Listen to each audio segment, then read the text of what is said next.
विकास होगा निरंतर, विंध्य को बनाएंगे बेहतर। मैं निवेदन करूंगा माननीय मुख्यमंत्री महोदय से कि आप इस समारोह को संबोधित करने का कष्ट करें। आप एक बार जोरदार तालियां बजाएं, करतल ध्वनि से माननीय मुख्यमंत्री महोदय का अभिनंदन करें। विंध्य की इस धरती पर आपका, हमारा, अपना सबका सौभाग्य, और मैं समझ सकता हूं कि रीवा का तो ज्यादा ही सौभाग्य है।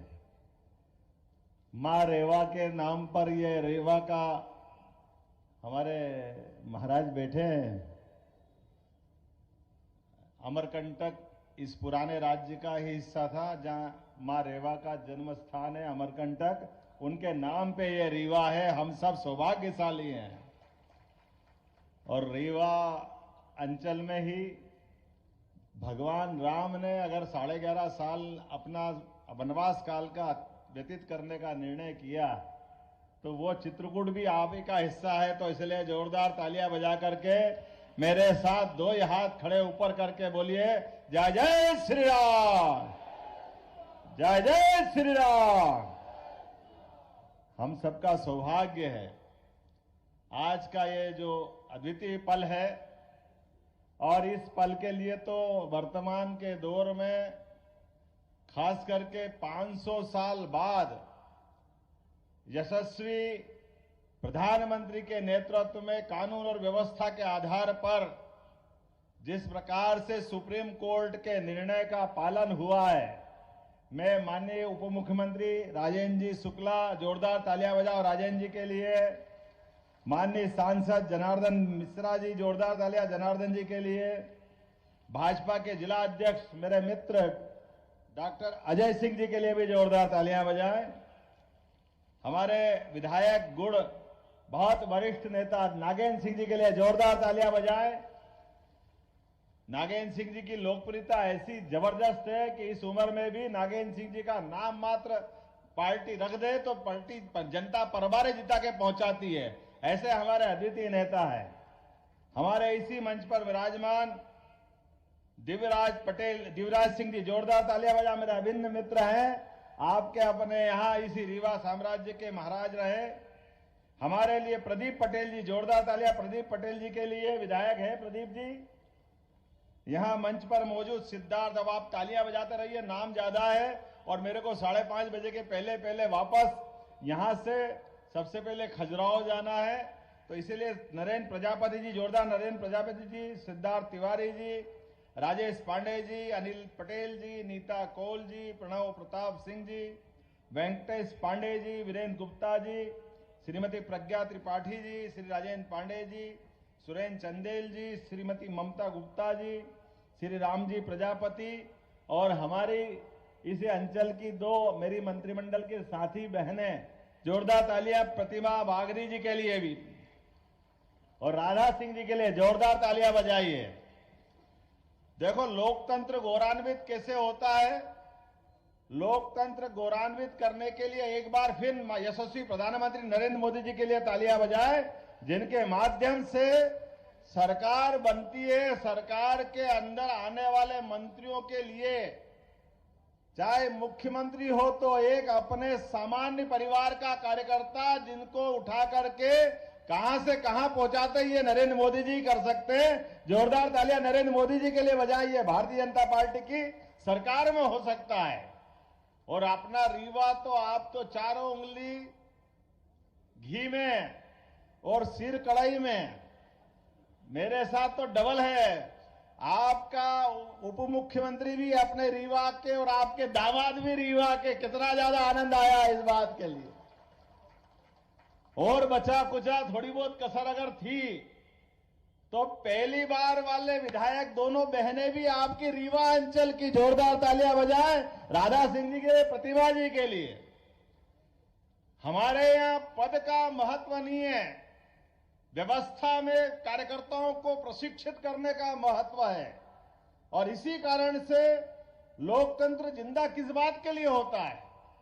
लोकतंत्र की लंबी लड़ाई में अमर शहीद क्रांतिकारियों ने अपने बलिदान दिया है, अपने आत्म आहुतियां दी है।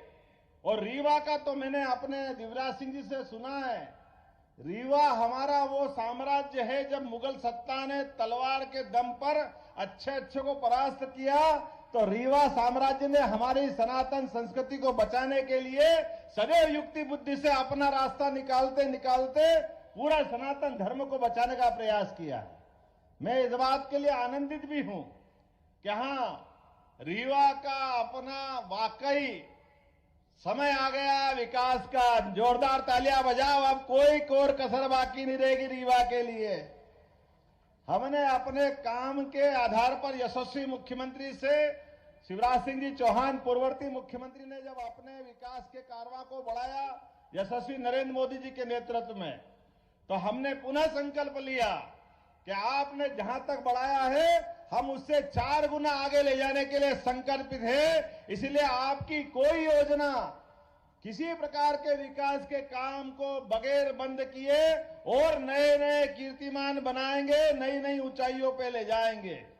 और इसीलिए काम का विकेंद्रीकरण करने का भी हमने सिस्टम बनाया है। सरकार को वल्लभ भवन से उठा करके संभाग तक और संभाग से जिले तक और जिले के बाद विधानसभा के अपने कार्यकर्ताओं के माध्यम से विकास के लिए गली गली मोहल्ले मोहल्ले हर जगह दरकार जहां रहेगी वहां तक विकास के आयाम को ले जाया जाएगा। और ये यशस्वी प्रधानमंत्री की सरकार है जिनने आह्वान किया कि हम सरकार में आए तो ये तमाम प्रकार के, जाना कितने प्रकार के षड्यंत्र होते सरकार बनाने के लिए, और उन्होंने तो कहा कि हमारे पास केवल 4 जातियां हैं। वो 4 जातियां में किसान, महिला, युवा, ये जो उनका अपना समीकरण है, केवल उनके लिए किसान, इनके लिए काम करेंगे। मुझे इस बात की प्रसन्नता है कि सिंचाई के संसाधन भी सबसे अच्छे कहीं पनपे तो रीवा अंचल में पनप करके गरीब से गरीब आदमी के भी जीवन में बदलाव लाने का प्रयास है। और राजेंद्र जी रुकिएगा मत, और जो प्रस्ताव बना सकते, आपने कृषि उपज मंडी को अच्छा करने की बात की, मैं मंच से ही घोषणा करता हूं, कृषि उपज मंडी हमारी सर्वश्रेष्ठ बनेगी, इसमें कोई कॉम्प्रोमाइज नहीं होगा। इसके अलावा भी विकास के मामले में आप रोजगार परक विकास की दृष्टि जरूरत है, और रोजगार परक विकास के लिए निश्चित रूप से अब हमारे लिए आने वाले समय में उद्योग धंधे, किसान की व्यवस्था, खास करके जिस प्रकार का समय चल रहा है, उद्योग धंधे में भी माइनिंग से जुड़े जिले जहां हमारी माइनिंग है, खनिज के बहुत अच्छे संसाधन है, उनके माध्यम से विकास होगा। तो वो जिले जहां ये पहले से लगे वो तो अपनी जगह है ही, लेकिन ऐसे जिले जहां इसकी दरकार है, अभी गुंजाइश है, उन जिलों के लिए विशेष सब्सिडी देकर के उनको भी खड़ा कर करे प्रत्येक बेरोजगार के हाथ में सरकार कोशिश करेगी उनके जीवन में सुख का उजाला आए, उनका जीवन भी बदले। ये प्रयास हमारी सरकार का रहने वाला है। नई शिक्षा नीति के माध्यम से यशस्वी प्रधानमंत्री ने नया दरवाजा खोला है कि हां, विकास तो हम करेंगे, लेकिन केवल रोटी कपड़ा मकान की बात नहीं करेंगे। रोटी कपड़ा मकान तो होगा ही, लेकिन सनातन धर्म के मामले में कोई कॉम्प्रोमाइज करने वाले नहीं है। हम अपनी सनातन संस्कृति को भी सर्वोच्च स्थान पर रख करके आगे बढ़ेंगे। इसी आधार पर, क्योंकि ये भारत अपने आप में इन विशेषताओं के कारण से ही दुनिया में सदैव आगे बढ़ता रहा है। इकबाल ने कहा है कि कुछ बात है कि हस्ती मिटती नहीं हमारी। तो यूनान, मिस्र, रोम बड़े बड़े साम्राज्य थे, लेकिन वो सारे के सारे साम्राज्य धराशायी हो गए।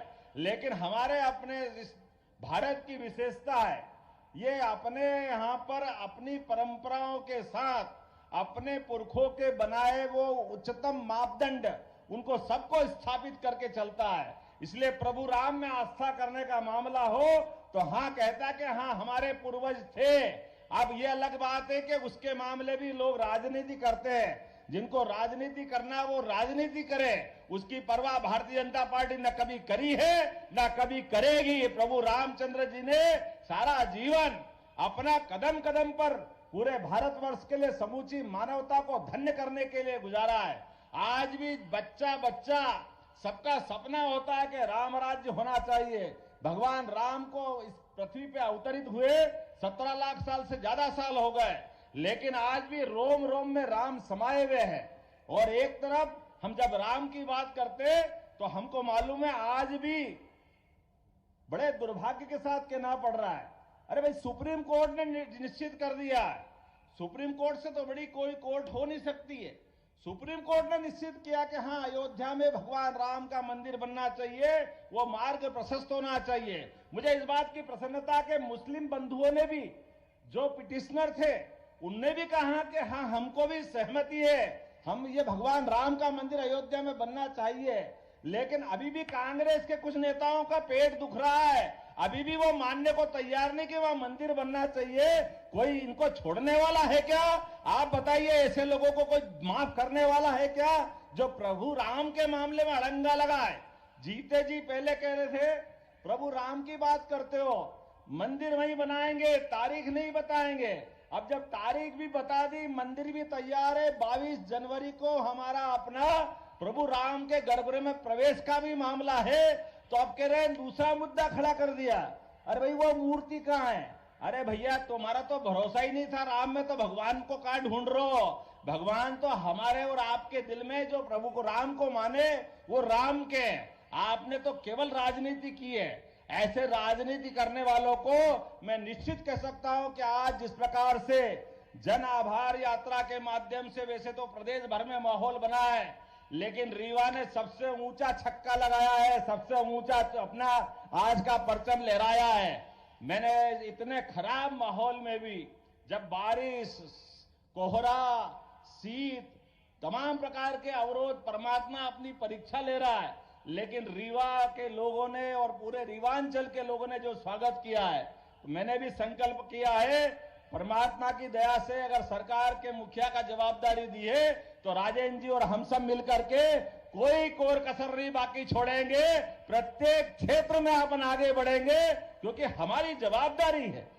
अगर हम अपनी इतने प्रचंड बहुमत के बाद अगर हम सरकार को आगे नहीं ले जाएंगे तो कौन ले जाएगा? और इसके साथ साथ विकास भी करेंगे और हमारी सनातन संस्कृति पे गर्व भी करेंगे।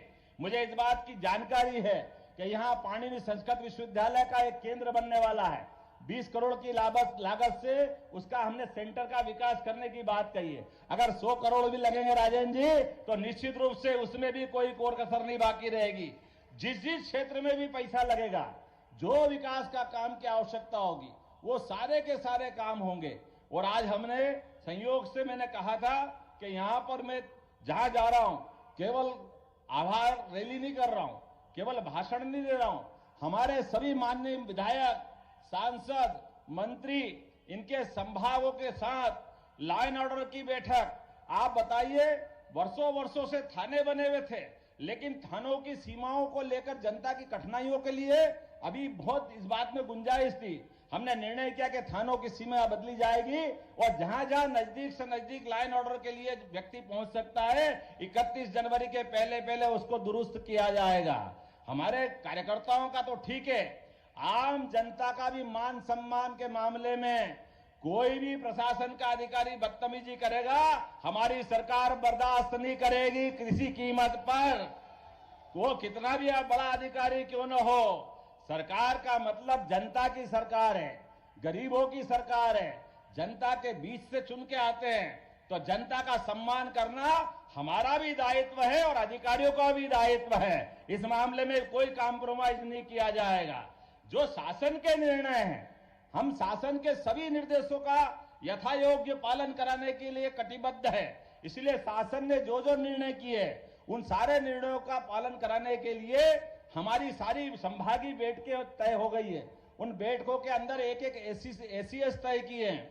हमने कोशिश की है वो सारे काम करें। आज थोड़ा समय कम पड़ गया राजेंद्र जी, तो आने वाली 16 तारीख को एक बार फिर रीवांचल में आएंगे, दोबारा बैठक करेंगे और विकास का एजेंडा बना लेना। तब तक वो सारे काम भी मंजूर करेंगे। आज लगभग 350 करोड़ के काम का तो यही से लोकार्पण, भूमि पूजन हमने किया। जोरदार तालियां बजाओ पूरे के पूरे काम को लेकर के। और आने वाले समय में फिर हम अपना संकल्प करेंगे। और मैं आप सबके माध्यम से आश्वस्त होना चाहूंगा, आप यशस्वी प्रधानमंत्री की 3 बार अगर तीसरी बार सरकार बनाने के लिए तैयार है, तो दोनों ताली बजा करके अपने हाथ पे खड़े होइए, अपनी जगह पे खड़े हो जाइए और दोनों मुट्ठी बांध करके संकल्प करिए कि हाँ, हम सब संकल्प करते हैं कि नरेंद्र मोदी जी के नेतृत्व में आने वाले समय में भारत की नई तस्वीर बनाने के लिए, भारत को नंबर 1 का देश बनाने के लिए निश्चित रूप से हम सरकार बनाने के लिए संकल्पित रहेंगे। तो मेरे साथ अगर बात से सहमत हो तो सभी जोर से बोलिए, भारत माता की, भारत माता की, भारत माता की। नरेंद्र मोदी जिंदाबाद, यशस्वी प्रधानमंत्री नरेंद्र मोदी जिंदाबाद। बहुत बहुत धन्यवाद। भारत माता की जय। धन्यवाद माननीय मुख्यमंत्री महोदय।